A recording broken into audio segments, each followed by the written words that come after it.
sertamu.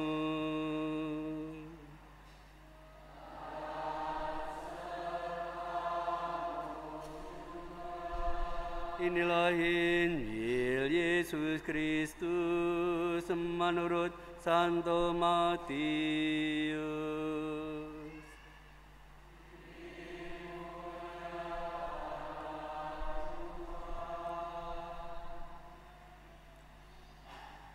Sekali peristiwa, Yesus bersabda kepada ke-12 muridnya, "Janganlah kamu takut terhadap mereka yang memusuhimu, karena tidak ada sesuatu pun yang tertutup, yang tidak akan dibuka, dan tidak ada sesuatu pun yang tersembunyi, yang tidak akan diketahui. Apa yang aku katakan kepadamu dalam gelap, katakanlah itu dalam terang. Dan apa yang dibisikkan ke telingamu, beritakanlah itu dari atas rumah. Janganlah kamu takut kepada mereka yang dapat membunuh tubuh, tetapi tidak berkuasa membunuh jiwa. Takutlah terutama terhadap Dia yang berkuasa membinasakan baik jiwa maupun tubuh di dalam mereka.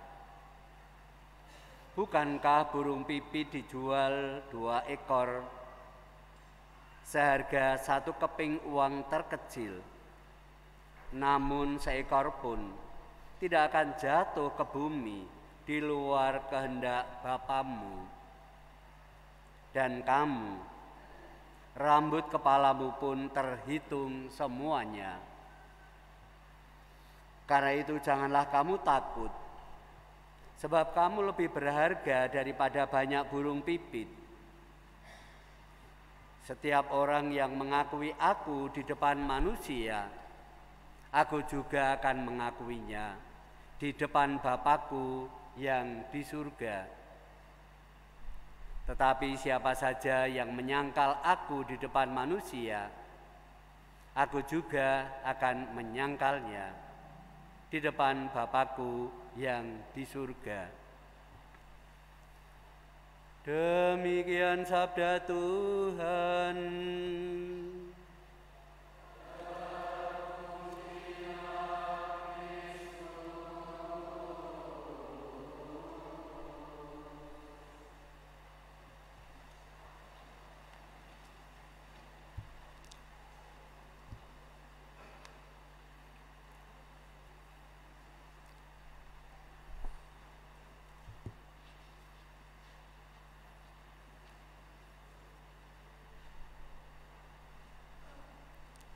Saudari-saudari yang terkasih, ketika di salah satu rumah makan yang banyak didatangi oleh orang yang berjilbab, saya melihat ada seorang yang sebelum makan dia membuat tanda salib dan merenung sejenak. Dia menyelesaikan tanda salib itu dalam doanya dan ditutup juga dengan tanda salib. Seolah-olah bahwa dia tidak peduli terhadap orang yang ada di sekitarnya. Namun kalau saya melihat dari sisi yang lain, bahwa bukankah orang itu juga konsekuen akan apa yang telah ia pilih, akan apa yang telah ia akui, yaitu mau bersandar pada Yesus yang ia imani. Maka bagi dia membuat tanda salib itu menjadi salah satu, boleh dikatakan, kesaksian dari bagian dari imannya. Saudari-saudari yang terkasih, kalau kita mau membaca Injil pada sore hari ini, ada 2 hal yang patut boleh kita renungkan. yaitu bahwa Injil pada sore hari ini memberikan motivasi kepada ke-12 murid atau kepada para rasul. Dalam penutup daripada Injil tadi kita mendengarkan, barang siapa menyangkal aku di depan manusia, aku juga akan menyangkal dia di depan Bapakku di surga. Sebelumnya dia mengatakan, setiap orang yang mengakui aku di depan manusia, aku juga akan mengakuinya di depan Bapakku yang di surga. Sekali lagi, bagaimana sebenarnya Injil di Matius ini, yaitu Tuhan Yesus memberikan motivasi kepada para muridnya. Maka ada dua hal boleh dikatakan. Yang pertama, walaupun dia memberikan motivasi, tapi tanggapan para murid itu tidak peduli sebenarnya.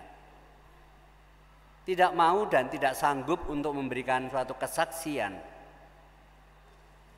Dan kelompok yang kedua yang ditangkap di sini adalah orang-orang yang bersaksi atau memberikan kesaksian akan firman Tuhan Yesus, akan imannya boleh dikatakan. Salah satunya adalah bagaimana orang itu mau menyatakan imannya, tidak peduli membuat tanda salib. Di depan orang banyak yang memang notabene tidak seiman dengan dia. Saudari-saudari yang terkasih, barang siapa menyangkal aku di depan manusia, aku juga akan menyangkalnya di depan Bapakku yang di surga. Memang Tuhan Yesus memberikan suatu motivasi bagaimana sebenarnya para murid itu di tengah boleh dikatakan ancaman masyarakat gitu ya. Di tengah-tengah umat manusia yang seringkali mau menyingkirkan, bahkan mau membinasakan gitu ya. Maka disinilah sebenarnya Tuhan Yesus memberikan suatu motivasi agar dia mau memberikan suatu kesaksian. Tetapi rupa-rupanya ada orang-orang juga yang tidak sanggup untuk memberikan kesaksian karena merasa terancam atau diancam, disingkirkan ya, dari percaturan-percaturan gitu ya. Sehingga bahwa orang-orang ini tidak sanggup untuk memberikan kesaksian bahwa dia sebagai murid Kristus yang mempunyai simbol salib. Menghadapi orang yang semacam ini sebenarnya Tuhan Yesus sebenarnya juga tidak mau peduli dengan orang itu. Karena dia mengatakan, aku juga akan menyangkalnya di depan Bapakku yang di surga. Pendek kata, bahwa orang yang tidak pernah sanggup untuk memberikan kesaksian tentang imannya, tentang firman-Nya, tentang ajarannya, tentang perbuatannya lewat pola pikir, lewat tutur kata dan perbuatan atau simbol-simbol tertentu, Yesus juga tidak mau peduli dengan orang-orang yang seperti itu. Tidak ada pembelaan darinya. Maka di sini puncaknya adalah bahwa aku juga akan menyangkalnya di depan Bapakku yang ada di surga. Ini adalah kelompok yang pertama yang tidak sanggup menangkap bagaimana Yesus itu memberikan motivasi kepada orang-orang yang menyatakan yang pernah boleh dikatakan bersandar kepada dirinya. Yang kedua adalah bagi orang yang memberikan kesaksian bahwa Tuhan Yesus di sini boleh dikatakan bersabda kepada para rasulnya. Ada 4 hal sebenarnya mau disampaikan Tuhan Yesus. Yang pertama, dia memberikan boleh dikatakan motivasi, janganlah kamu takut. Itu yang pertama, janganlah kamu takut terhadap mereka karena tidak ada sesuatu pun yang tertutup, yang tidak akan dibuka, dan tidak ada sesuatu pun yang tersembunyi, yang tidak akan diketahui. Apa yang kukatakan di dalam gelap, katakanlah dalam terang. Apa yang aku bisikkan, serukanlah lewat atap rumah, Boleh dikatakan demikian. Sekali lagi, janganlah takut sebenarnya untuk memberitakan firman-Nya, untuk memberikan sabdanya, untuk memberikan ajarannya atau memberikan kesaksian ajarannya. Dan yang kedua adalah memberikan suatu motivasi gitu ya, yaitu keberanian untuk menjadi martir, boleh dikatakan demikian. Dan janganlah kamu takut kepada mereka yang dapat membunuh tubuh, tetapi yang tidak berkuasa membunuh jiwa. Boleh dikatakan memberikan suatu dorongan atau memberikan suatu bagaimana menumbuhkan suatu keberanian ketika bahwa menjadi saksi Dia yang hidup. Firman-Nya boleh dikatakan kalau melihat Rasul Paulus menjadi saksi Dia yang hidup, Dia yang bersengsara, Dia yang tergantung di kayu salib, dan Dia yang bangkit, yang duduk di sisi kanan Allah. Maka ketika itu sebenarnya memberikan kesaksian semacam itu sebenarnya adalah suatu keutamaan. Maka motivasi yang kedua itu yaitu bagaimana para murid itu berani menjadi suatu martir yang disingkirkan oleh sesamanya. Saudari-saudari yang terkasih, mengapa demikian? Dibandingkan gitu ya, bahwa ingatlah bahwa burung pipit gitu ya, yang dijual 2 ekor seduit gitu, yang paling kecil di Palestina sana, di Israel sana 2000 tahun yang lalu, burung pipit itu adalah lauk yang paling murah gitu ya. Uang yang terkecil itu dapat 2 itu, dan itulah boleh dikatakan lauknya orang miskin. Boleh dikatakan demikian. Kalau yang seperti itu pun dipelihara oleh Bapa yang ada di surga, apalagi kalian. Tentu saja gitu, akan lebih dipelihara oleh Allah Bapa. Burung pipit yang terkecil itu tidak akan pernah jatuh gitu ya, di luar kehendak Allah. Apalagi kalian yang dicintai oleh Allah, yang menjadi pelaku-pelaku firman, yang menjadi saksi-saksi daripada Yesus Kristus. Yang ketiga adalah peneguhan bagi para murid, bahwa para murid itu diteguhkan dalam gitu ya, yaitu mengatasi segala teluk beluk itu. Takutlah terutama kepada Dia yang berkuasa membinasakan baik jiwa maupun tubuh dalam neraka, boleh dikatakan, yang bisa memasukkan, mengangkat manusia yaitu ke surga, dan juga yang bisa memasukkan manusia yaitu ke neraka. Maka sebenarnya suatu peneguhan agar para murid itu tetap bisa menjadi saksi-saksi yaitu ajaran Yesus.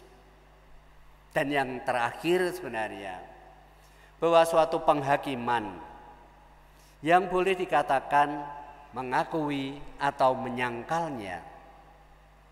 Penghakiman terakhir tentu saja bukan manusia yang memberikan penghakiman terakhir, tetapi yang memberikan penghakiman terakhir adalah Allah. Dan penutupan perikop ini ya, setiap orang yang mengakui aku di depan manusia, aku juga akan mengakuinya di depan Bapakku yang di surga.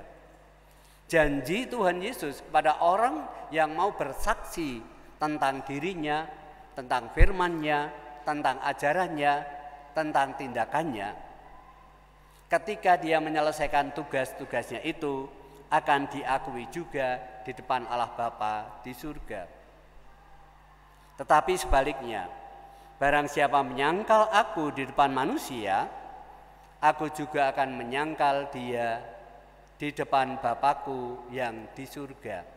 Pengadilan terakhir pada akhirnya adalah apakah dia dibela oleh Yesus atau dia dibiarkan oleh Yesus. Saudari-saudari yang terkasih dalam Yesus Kristus, maka kiranya firman ini memberikan motivasi kepada kita. Kita ini yang telah memilih, boleh dikatakan, menjadi murid-murid Kristus. Kendati pun kita itu memberikan kesaksian-kesaksian kecil, seperti tadi saya lihat, membuat tanda salib, yaitu boleh dikatakan di tengah ini ya, banyak orang yang berjilbab. Tapi dia mau menunjukkan saya Katolik dan saya menjadi murid Kristus. Dan di sini cara saya memberikan kesaksian adalah membuat tanda salib. Saudari-saudari yang terkasih, oleh karena itu mari dalam peran Ekaristi ini kita bersama-sama sejenak melihat dalam diri kita masing-masing dalam hal-hal kecil saja.